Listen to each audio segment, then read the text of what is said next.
Hi, good morning, guys. How are you? Good morning.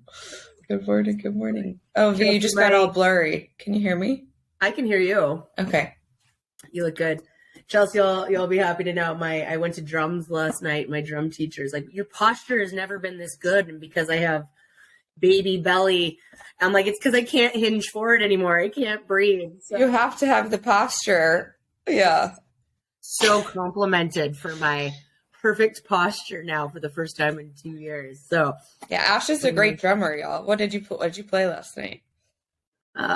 Well, because of baby and auditory concerns, cross buns, strokes and brush techniques, which that's cool. Does not feel as cool, but it is very technical. So it's like sweeping and fast, and so sounds cool to me.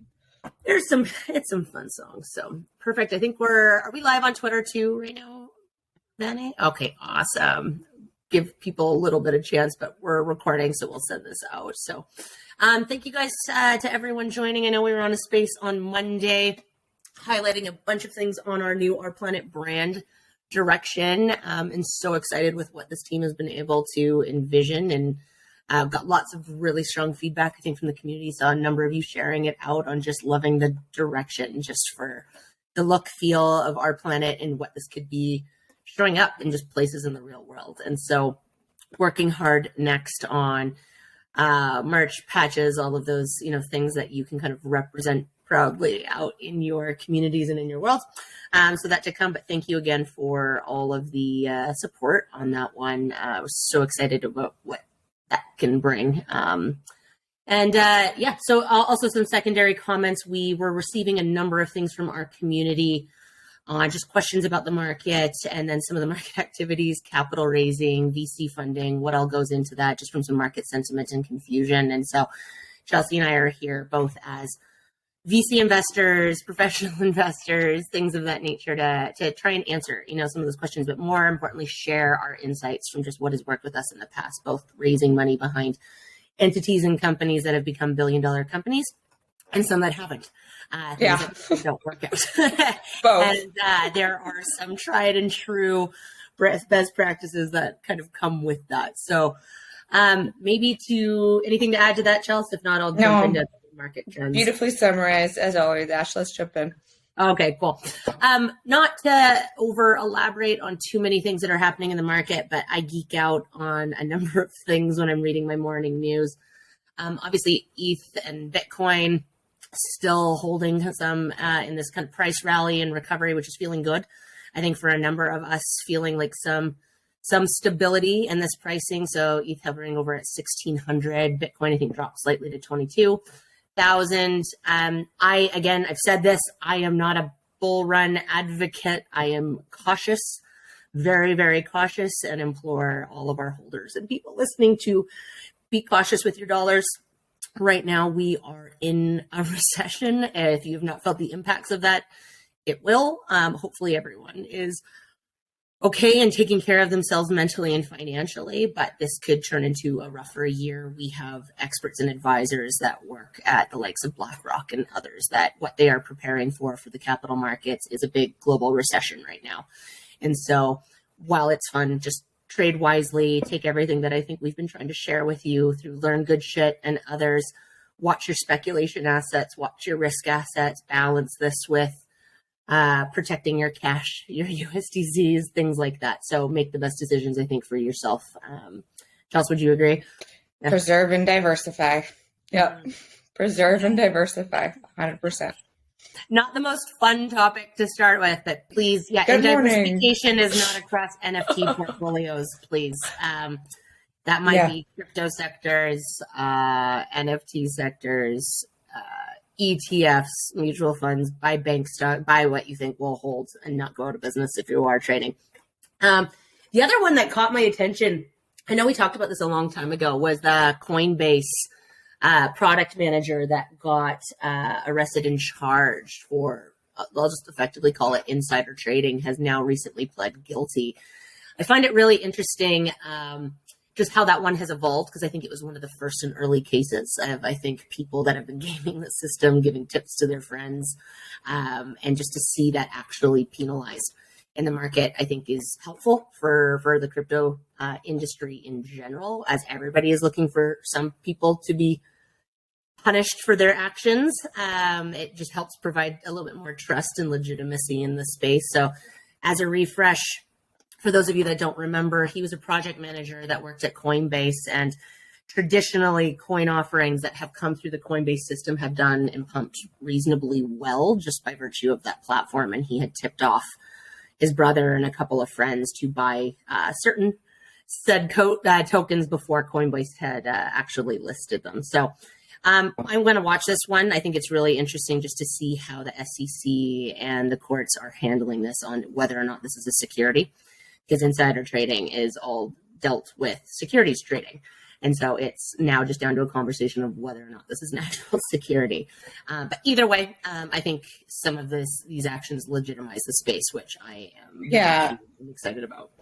Ash, if this does become a precedent, what do you think that means for the NFT space? I think scrutiny is coming anyways. And I think that this is going to start to set precedent on just trading initiatives, how businesses, I think first and foremost, I think they can't focus on individual traders yet, but I think they will focus more and more on how businesses are running, corporations, people that are registered entities or even unregistered, their business practices. And so I don't think between that, FTX and others, I think a lot of exchanges, marketplaces, platforms that issue these tokens, these securities are going to be under watch. What are they saying? How are they operating? Platforms that do custody accounts, right, or trading on your behalf. I think all of that is going to matter. But I think the Wild West game, I think it'll continue for a while longer, but it's going to get harder and harder, and targets will be on backs. Yeah, won't be quite as wild. So it'll be the West. A little bit. Then the other one that was surprising, because we know a number of different businesses, especially in the Web3 space. Some of our advisors, like Zeneca as an example, has moved to Dubai, and others, they're establishing businesses and headquarters in Dubai as, they are trying to compete to be the crypto hub, an epicenter for the world. They've actually just come out with their new regulatory authority. I think it's only about 6 months old, but they have a different stage of licensing processes across different 7 sectors that all kind of touch different levels of the crypto industry. So it's just interesting to see another regulatory body in an area that is meant to be crypto friendly and crypto heaven. And that will look from a variety of reasons, a variety of variables, on what does a licensing process entail. I'm familiar with Canadian and US, but it'll be curious to see how that shakes out, curious to see the kind of regulations that they hold people to for business practices, investor protections, things of that nature, and then tax. But it is good to know this massive push that there is jurisdictions like Dubai. I think BVI and some of these, they'll be lost because they traditionally are, even for the capital market sector, instituting something to try and be a safe and reputable area for these businesses to operate. But the bigger push, I think right now, is registration in general. I think what I think we're going to see is more and more of these companies, these NFT projects, anything that want to be here for the longer term, they need to be established businesses, and they will be working with some sort of a regulatory system in order to be able to do that. Because any business plan moving beyond 2 years, you need to be able to think about those things, taking on additional capital, revenue sources, all of those. And at the end of the day, if you want staff and employees and others, you will become a licensed business somewhere down the line. So just wherever it is in the world. So I just thought that was cool. This is what I geek out on. I know it's boring and dry. No, it's not. It's not on NFT drops, but this is the stuff I read. Don't forget, we are not financial advisors. None of this is financial advice. It is just the musings of Ashley's brain after digesting market. Eat at your own risk. At your own will. All right, well, let's jump into the other topic then. I mean, we were asked, obviously, this was a conversation on Twitter, and a lot of questions on Spaces for the last couple of days, more importantly over the weekend. But our community kind of really started piping up this weekend and early this week, just asking for our insights on capital raising activities, how these transition into Web3, And nothing that we're going to talk about today is meant to be a judgment call on any other project that has done VC funding, is currently doing investment rounds, or decisions that they have made in the past for even marketing those. So we can only speak to ourselves and our experience. And I'm old. I come with a bunch, at least 15 years. Chelsea's younger than I am, but decades worth of experience on this as well. And yeah, we just want to touch on what we believe are strong practices to keep in mind. And again, not financial advisors, so please do not use this as Bible, but we can help share some additional reasons. How many times do we need to say that, do you think? Yeah, it's scary. I know, caveat for anyone that comes late. We are not advising you. First, I think Chelsea, we were batting around like what's the best place to start. And after hearing some of the content over the weekend that I was listening in on, I think it was even good just to take a zoom out and just make sure people understand how VC funding and investment rounds traditionally work. What goes in from the very beginning, whether you've heard it called angel investing, seed round, founders round, those are typically the first pass the hat round for any kind of a business. And then we'll scope out and zoom out from there.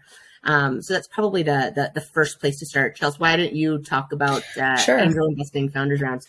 Yeah, angel and seed rounds. I have been angeling for a couple of years now, so can speak to that side of it as well. First and foremost, when you're thinking about an angel round or a seed round, you're betting on a vision and a founder. And I say bet for a reason. It's highest risk from a capital perspective. And it's typically friends or family or early anchor investors that you've worked with for a long time. There's expectations around capital needs. So bringing on talent, setting up operations.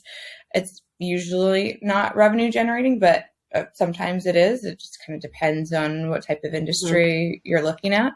The ones that I have invested in personally are typically, they're underrepresented founders. They're in the CPG or sustainability space or mental health space. And I think half of them are slightly revenue generating or were slightly revenue generating and half are not. And the ones that are not have to grow so that they could become revenue generating. So that takes capital, it takes risk. And even when we think about our own seed round, 100% vision and founder. So we're lucky to have the group of Geeta and Ash and I from that experience perspective. But yeah, those are sort of the two things that people are considering or investors are considering when they're looking at a very early stage round. How good is this idea? How good is this founder? Mm-hmm. Well said. And I think the other thing people need to consider before, if you are ever offered something that looks, again, they might call it angel investing, seed round, founders round, when you are that first line of capital. And it's worth noting the market opportunity in general, right? Is there a space for this? Is it a problem that it's solving? Is it enhancing something? And so it's great to think of investing in some of these disruptors to industries. NFTs have, been a good example of that. But some of these other companies, this is the highest risk capital. Just so everyone knows and understands the likelihood of carrying something through an angel and seed investment round all the way to a potential IPO, which is a prominent goal for most companies, or you're maximizing your absolute value that you can create down the line. This is very difficult to do. So just it's like a 99% fail rate. Yeah. Realistic. It's very, very high. Yeah. It might not be that high, but it's very high. Yeah. So you're betting on the founder, but that's what that means. So when, if you are the next round, and I like to draw, when we were talking about this, even just internally with my team, I like to draw what a risk spectrum looks like. From the highest risk, you have to be prepared to lose all of your money in these rounds. It makes people choke. It's always a funny sentiment thing because I've done investor relations for so long. When you go through risk appetite for people, everyone's different. It becomes like, yeah, I can take that risk. Like that's not that big of a deal. I can handle that. Then when you quantify, are you prepared to lose half? That could happen this month. Are you prepared to lose all of it? Yeah. Exactly. That's a very different conversation. And that's truly at this round, it is in that far, I know we're probably backwards. So I'm leaning part left on the highest risk, highest potential of loss, but also highest gain if things do work. And when you are part of that angel founder seed round, et cetera, it's very important to sign all paperwork, get agreements done, Yes. transfer funds, and then agree that your name and likeness can be used for promotion. That's all I'll say. Yeah. I should have actually mentioned, I don't want to monopolize this whole thing too either. So anyone in the chat or on Twitter, I know Vane is keeping an eye on people and can park any questions if we need to elaborate on something or tell us to go faster if this is boring. we'll carry on. But please add to this conversation. I know we have some sophisticated folks in our community that might have something to add from their own investment experience. So after an angel round, we start to move into what they call Series A, B, and C, and beyond. And reality is just knowing that these are just different stages of growth on a company that come with their own inherent expectations on where a company is on their business plan. And so after investing in a founder, in a vision, in a market opportunity, they've got the perfect solve, they're the next AI app, they're the next whatever. You will be looking for a couple of things: talent, recruitment, who else has joined the team, who else has maybe joined the capital stack. And when they say the capital stack, they're saying who else has invested. Investors, especially professional ones, always look for who else is in the club. It is very club mindset, and it helps provide different levels of credibility and validity to know who else has said and taken a look at this. Does this make sense? Yes. And it helps, just like any of us, you would maybe see on Yelp a new restaurant. Okay, 5 stars, fine, you might look at it, but it carries a lot more power if you hear about a place from a friend and that they're doing it too, right? It's kind of our own psychology under somebody else has tried this and vets it and says yes. The other things with a Series A round is you are typically going into a Series A because you need more capital. You need more capital or you need more nameplates to help you get to a point where you can accept new capital. And so a number of companies may make concessions for the right strategic partners. There are strategic moves you can make, whether you are a tech company. It is not helpful to bring on somebody who is in, again, I'm picking on the restaurant industry, but just a restaurant entrepreneur, a restaurateur versus somebody who is actually in the tech field to come and say, I've signed on as an advisor, as a lead investor, as a whatever, because it means that they've actually looked at this with their decades or whatever of experience, expertise, and they've said yes. So most companies at this stage are doing this strategically for money needs, growth needs, or strategic needs to bring the right pool of people into their vision to catapult them into the next stage. Yeah, just to double down on that. Yes, typically capital, but can oftentimes also be the strategic bucket. So they're looking for partners that can help them scale. They're looking for individuals that can bring new opportunities to them. Yeah, growth stage. Yeah.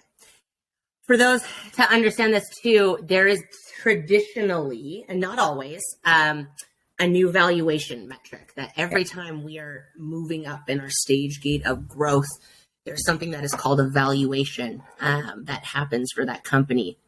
And what goes into that, especially when you are private, is people will look at your stage of growth. What have you done with the money? They will look at your use of proceeds. They'll say, okay, well, in your angel round, you got $1 million. What have you done with that $1 million to progress? Did you invest in tech? Did you invest in people? Did you set up a swanky office with really cool paintings in it and do nothing else? So there was heavy scrutiny on what you've done to date and the direction that you're going. By this stage, your business plan should be set, your vision for where you want to take this company, how it will be, and when it will be cash flow generative or revenue generative, or if it already is, how does that scale? And then there will be a valuation marker and exercise. There are 2 ways that this can happen. In the traditional markets, they will look for comparables for other companies that have raised money at your existing stage. I'll use a real example here. When Yuga did their financing round, this was one of the first that a brand an NFT project of that size and magnitude had taken on this level of capital.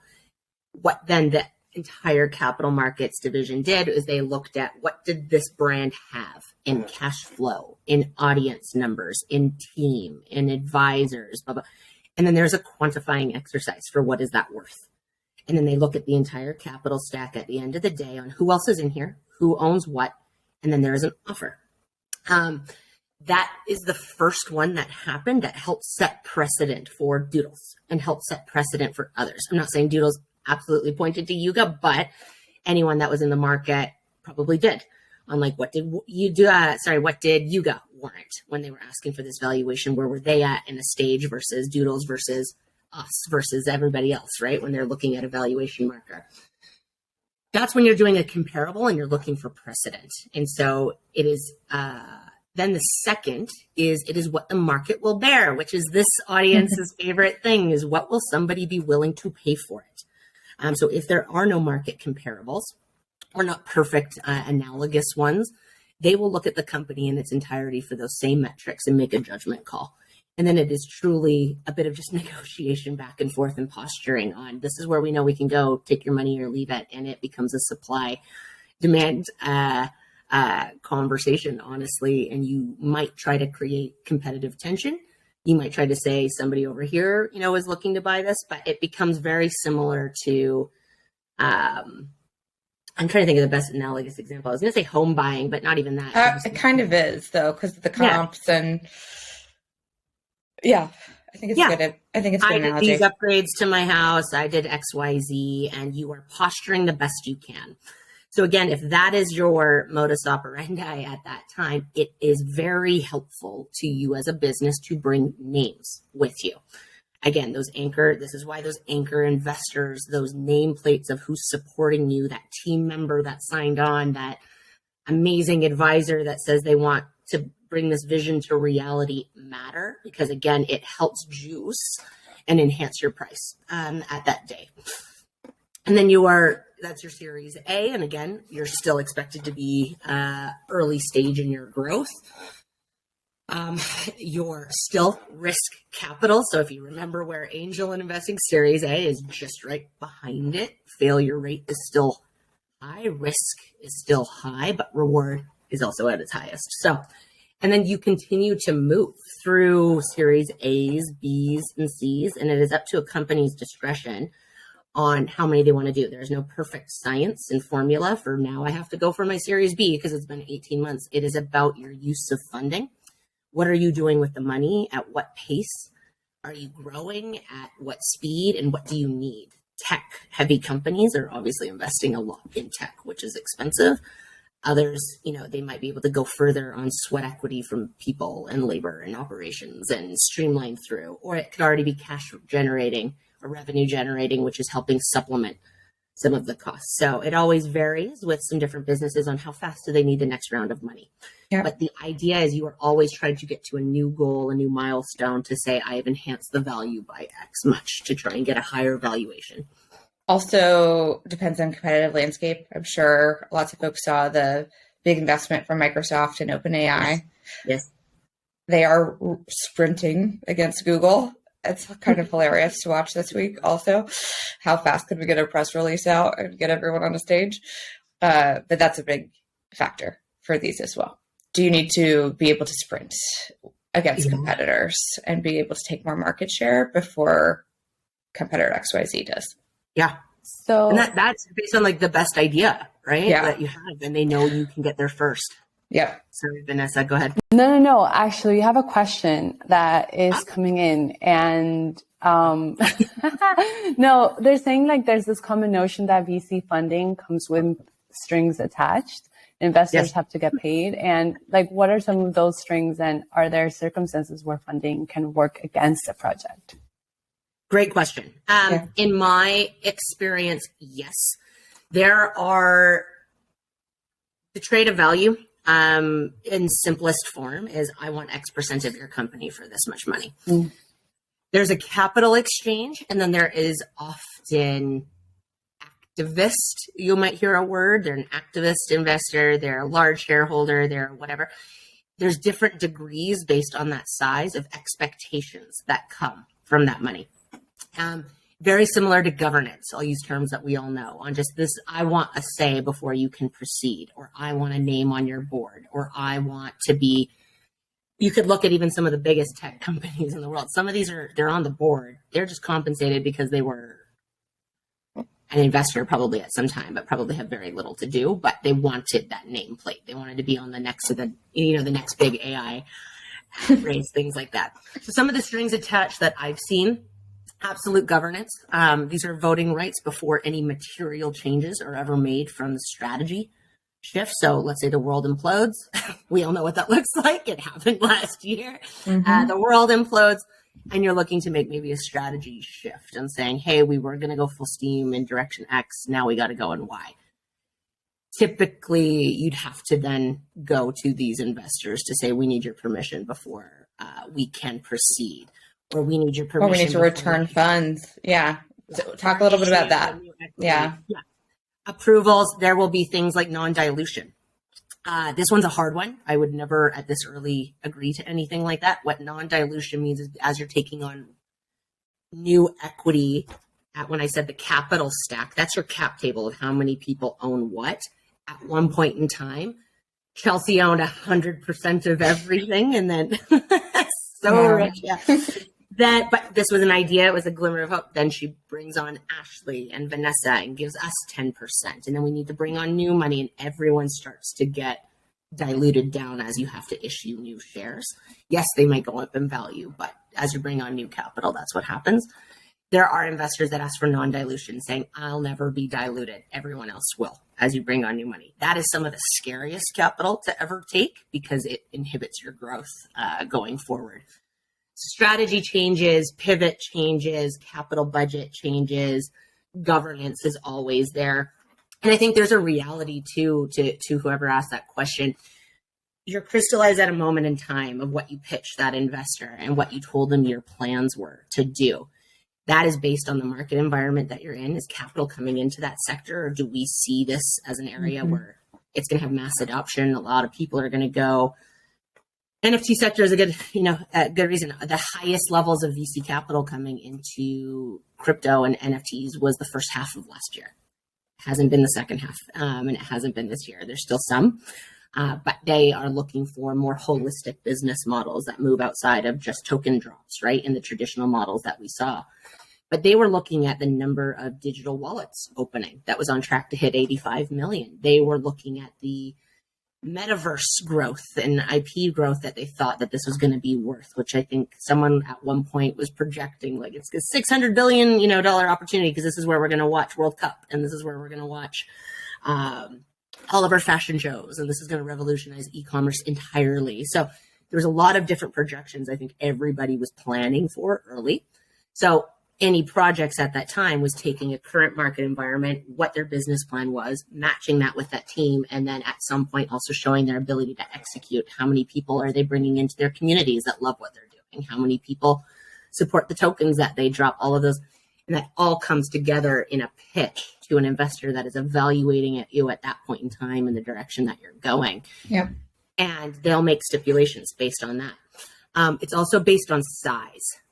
So if you are a smaller passive investor is what they call, where they don't want a heavy say, you typically wouldn't accept large pools of their money. Yeah, we're Chelsea and I are small.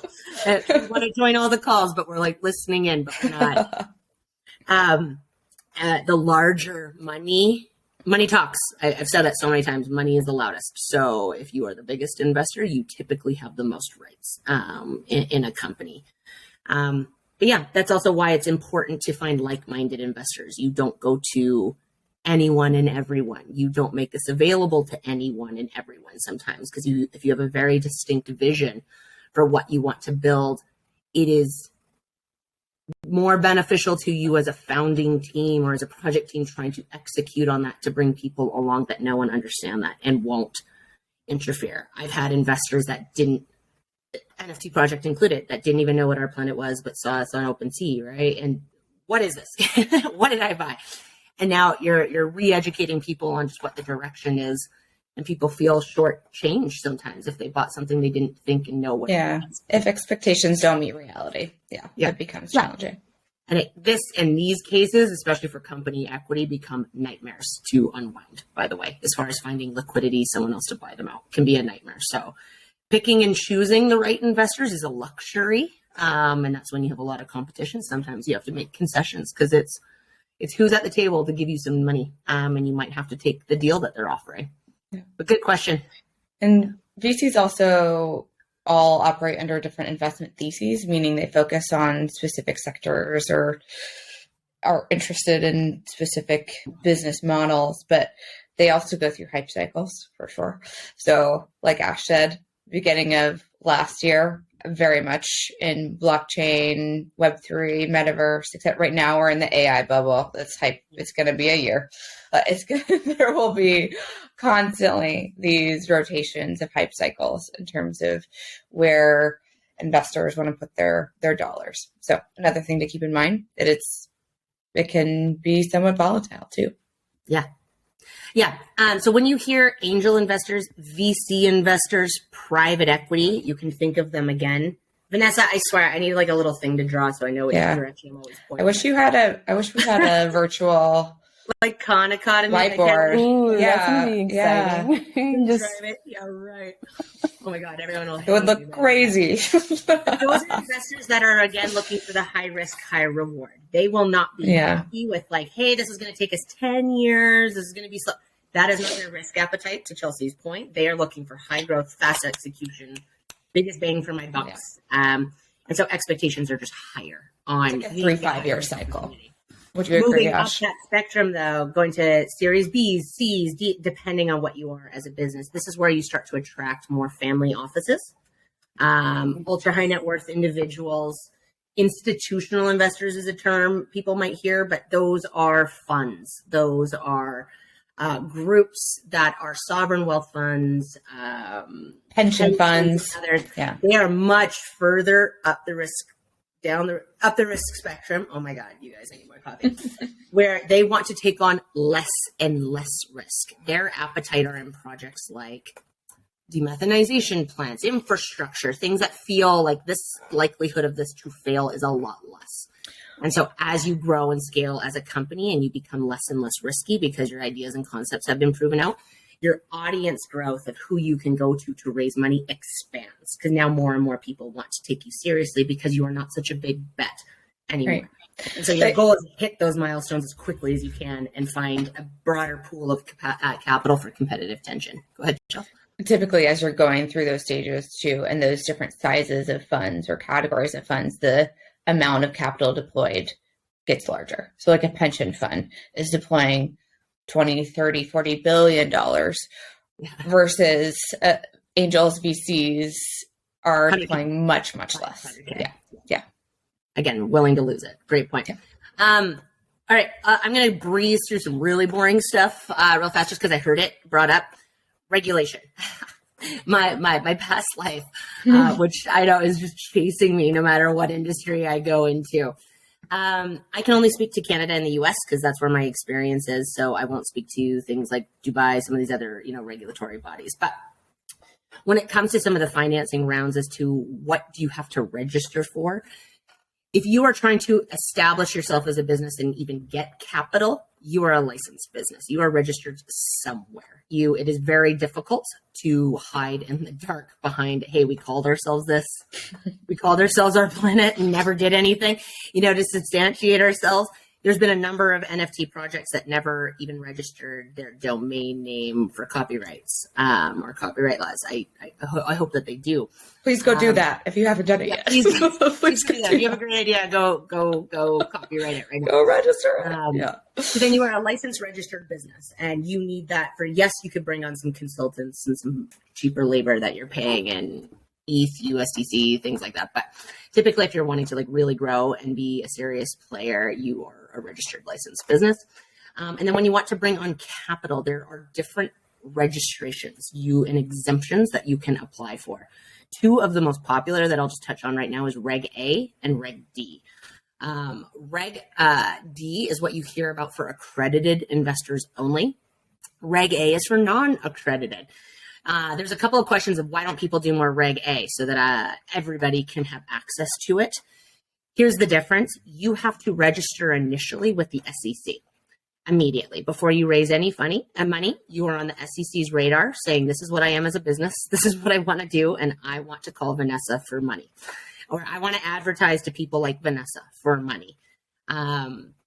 It takes 90 days minimum to even get considered by the SEC. I know, minimum. Way longer, but yes. To be approved, it is significantly longer, and it can cost up to $200,000 to $300,000 to get this license issued. So if you think of your timelines as a business of what can you substantiate to now go out to a market for your highest risk dollars, it does not make a lot of sense for a lot of startups and companies. That is why most of us do not get access to VC rounds or angel rounds, unless you are in some of these angel clubs and others. That's what they're kind of established for. But again, most of those are accredited investors because it's faster.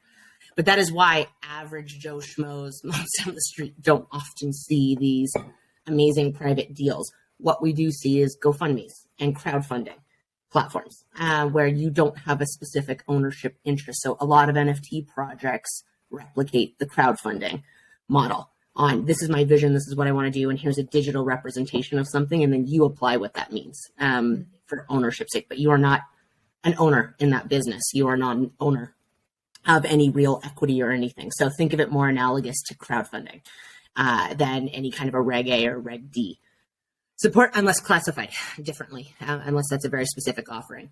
So doesn't Reg A require a ton of auditing too? Thank you. Yes, you have to immediately, they will look for a 2-year track record, audited track record. So guys, this is somebody going into all of your financials, your profit and loss statements, your employee records, and fully auditing. An audit can cost anywhere between 30 and 100K to do an audit.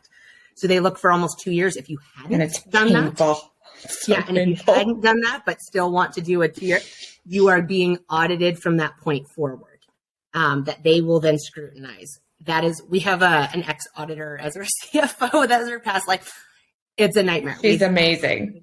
She's amazing. I hate it. Thank you for highlighting that. So as far as like what you think a company now has to burden themselves with to go to a non-accredited audience, you can see why so many are like, forget that. It's too difficult. Reg D is accredited investors. So this is an exemption that you can use where you don't have to register for the SEC. It's a lighter registration process. It's a private placement. So we're saying we're just a private company. This is what we're trying to do. And we will only raise capital from accredited investors. Accredited investors. It's so funny. We were on with an advisor who has made a lot of money in this space. He's like, do I go to a website to tell them I'm accredited now? I'm like, no, the burden is not on you. The burden is on me. And the company's trying to sell you something. Yeah, not Ashley, but the burden is on the company trying to sell you something to prove that they did enough due diligence on you before you bought it. They did enough protections and caveats before you bought it to say that you're an accredited. They didn't try to scam you. Yes. Or take advantage of you. Yeah. Yes, exactly. Chelsea, why don't you highlight what an accredited investor, the classifications are? It depends on where you are in the world, but in the US, you have to have an annual income individually of at least 200,000, or 300,000 if you're in a partnership or marriage, or you have to have a cumulative net worth of $1 million or more. So most people do not qualify as accredited investors, but there's also a lot of people in the Web3 crypto space who have become accredited investors who don't even realize it. So there's homework to do if you fall in that category. Yeah. So, and then if you are a corporation, so a lot of businesses also qualify as an accredited investor, it's 25 million. So what that means, again, you're going to start to see, we've already actually seen it in some different token offerings that are trying to be accredited only. There are what is called KYC and AML platforms being built where it's just an API technology that they're applying. KYC is know your client. AML is anti-money laundering.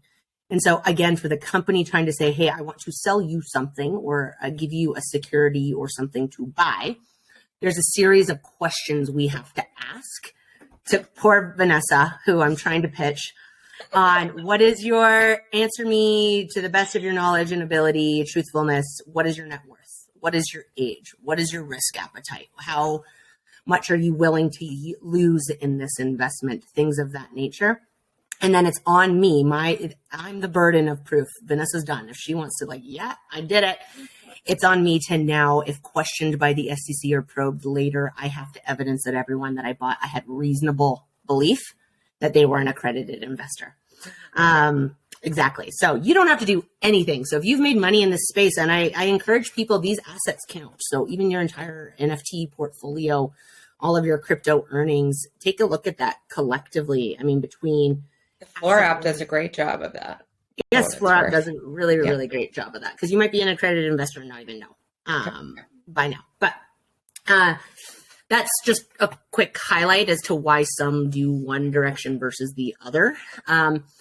Then the comment in question is just, now how does this apply to Web3? Here's just kind of my initial thoughts. I was in the space really when it was the Wild West, where I was getting issued tokens that were ownership stakes of book publishing companies, of operating companies that are supposed to be cash flowing and sending me money back, where I was getting Ethereum drops, where I was getting free drops, and that was meant to replicate a yield or a distribution. That world has squeezed for this very reason. So a number of projects are not, again, you can still do it. It's a gray area, but you are dealing with upcoming regulation that is just getting tougher for all of the reasons that we said. So for you to scale and grow as a business, you're wanting to register, you're wanting to be licensed, you want to be a real business to be able to take on money and establish yourself. And these are some practices that are very difficult for a VC or other investors to ever swallow and handle, that this is how you are operating as a business. There's gray areas and shortcuts, of course, which I won't elaborate on, but that world is just getting harder and harder to deploy into. The second is, there is a sentiment, myself included, that you have to be careful on who you're offering things to, as much as you want to be accessible. And that's the nature of Web3. And I'm a believer in the decentralized nature of this, of cutting out the middlemen, of enhancing returns and access for all of the reasons that we believe. But I also do that cautiously, knowing that sometimes there are investments in tokens and projects that not everybody belongs into, for different levels of risk, appetite, research, all of those things. It breaks my heart when I see some people losing some money on a token and they're saying they can't pay rent, things of that nature. The last thing I think people should be doing in their money, in some cases, is betting on, certain projects or businesses because somebody told them that they should, and so there's a lot of risk in the market sometimes when you are open to everybody, because it's open to interpretation and you're open to the masses. And so there is often, sometimes, again, going back to my statement on when you want to bring the right kind of capital around with you. That's why GoFundMes and crowdfundings are so powerful, because if it's to help a cause, to help a vision, we want to be able to do this. It's clear, it's simple. This is what we're trying to do. And there's no ownership, return, reward expectation. The difference and the difficulty is when there is an expectation of a return and a reward, and for this to grow. And so it's just being really cognizant of, it's one thing to grow a brand and IP that people feel really empowered by, or a project that they all want to help sponsor and join in on. And the power of these NFTs is you can grow with that, obviously floor price appreciation and others, and optionality. But for the most part, for some of these business offerings, that is why these are not traditionally and typically available and accessible to everybody. It's very difficult to manage. Some of my loudest investors are the ones that have the least to lose, which isn't a problem. You can handle it. But just want to make that clear. That's why a lot of founders and people have difficulty navigating, how do I make this as widely accessible to everybody? But it's the ownership and risk reward mentality that is difficult to manage for masses. Chelsea, I don't know if you have anything to add to that. Yeah, and just the burden of liability on your customer, like your investor / customer, 100%. Yeah. Well, perfect. I talked a lot. Vanessa, did any kind of questions, anything else pop up, or Chelsea, anything else to add on some other do's, don'ts, things that you need to be careful about before you do things like this? Be smart out there. Yes. I mean, go ahead. Mine is at the end. Say there are best practices, just a couple little things. Do not, when you make a commitment to do an investment, it is not done until you sign paper and send money. Just so everyone knows and understands that you are not actually an investor, have any ownership stake in anything until there has actually been a transaction that has occurred. Second, be very careful on releasing names of people without their permission. It is a huge no-no and I just say this across the board, unless an anchor investor or an advisor or somebody has given you permission to be able to say their name to anchor your investment, you do not do it.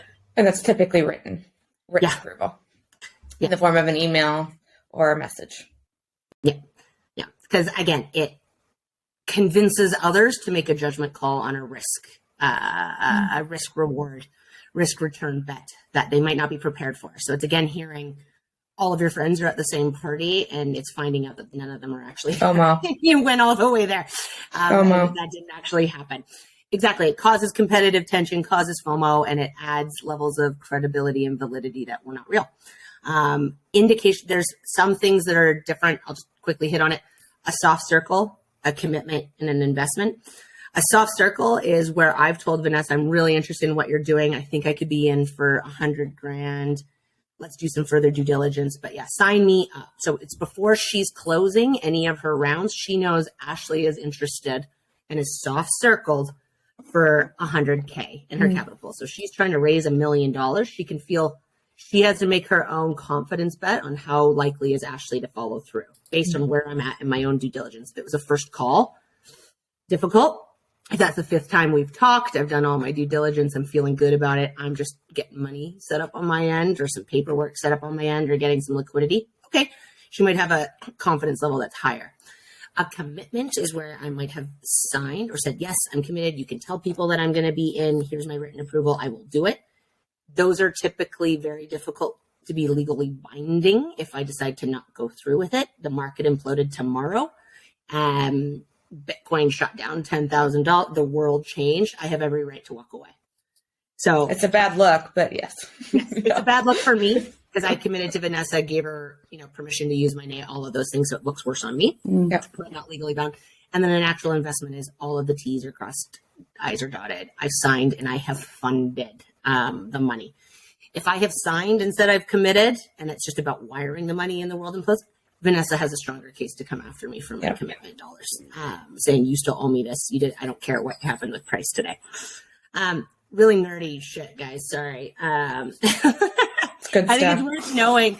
So when you do see someone committed to doing something, just be wary. When somebody has soft circled an investment or I got my first call, they want to invest. That is a first stage call. And there are a lot of steps between that and actually funding a company. So please be wary on what is advertised to you, on who is doing what. That's all. Cool. V, take us home. Well, first of all, I've been chatting with people inside of like the Wanderers, and we all love this. We all geeking out of this, and good. Yeah. We really are. You just start wearing a blazer, Ash. I know my blue light glasses that aren't even real. It's just the mold. But this is actually really important, and I think there's not a lot of people in the space truly teaching or sharing information that is factual, and this is what it is. The space is very on hype and what somebody's doing, what an influence, and like the world's social is really like that as well. So I think this is really important to highlight, and just it was a great talk, basically what I'm trying to say. Good. Oh, great. Happy to have these. I mean, none of this is like hurry up and go buy our planet. It's just like, this goes in the same theme we wanted to say last year is we want people to know how to smell the bullshit. I love that. And then turn it into energy. Like some newsletter. I know. I've said 0 names and 0 projects, but it's knowing what that means. And I remember when Doodles did their VC round, there's all these people like, what did we get? In this VC round, how do we get the money? there is no money to you. That doesn't happen. That's not real. I want people to know what that means. And it's the exact same before you buy an NFT project. Who is supporting it and who are they say is supporting it? How are they paid and compensated? Are they an influencer that's getting compensated for promoting it to you? All of this is to convince you to purchase or to support this. And so I just want people to understand how these rounds go, the risk that they're actually wearing, and really analyze where a company is in their different stage of growth, and then make that decision from there. Some of us have more risk appetite than others. And again, when I say angel, first round things, you be prepared to lose all. And honestly, buying NFTs is like angel investing. It's the same thing. It's the same thing. Yeah. In some ways, although you don't get ownership. But the best part of the NFT is you have liquidity. Yeah, you don't get ownership typically, but you have some liquidity to get out. In some of these private investments, you do not. You have to hope somebody else will buy you. So imagine the thinnest gray market, secondary market for your NFT. That is some of these company investings. So when people want access to that too, thank you for bringing that up, Chelsea. That's another issue with being on blockchain is you have to deal with liquidity.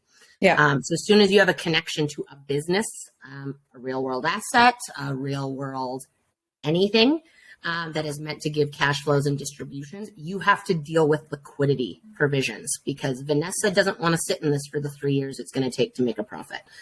She's kind of reasonably, I want to be able to buy a token to buy in, but I want to be able to exit whenever I feel like. That is also a very strong challenge that a lot of companies we have to assess the exact same, have to deal with when you are backed by something effectively non-fungible, right? Like it's an asset. There's only so many securities issued. It's only worth what the next buyer will pay for it. And then you have to capital match. So there are just some difficulties when people are saying, what about my access? These are just some of the reasons why, but it's getting worked on, which is really encouraging. I'm heavy into T0, Open Finance, a number of these platforms, Centrifuge and others that are trying to do reputable digital securities that are backed by real things, DeFi products that give you a yield. I'm not imploring everybody to go start staking and buying these, but you can see it where it's a reasonable yield for something. But again, the higher yield you're getting, the more risk you're getting. The higher the return expectations, the more risk you're wearing. So as long as everybody knows and understands that. Okay, I gotta be done. Sorry, Vanessa.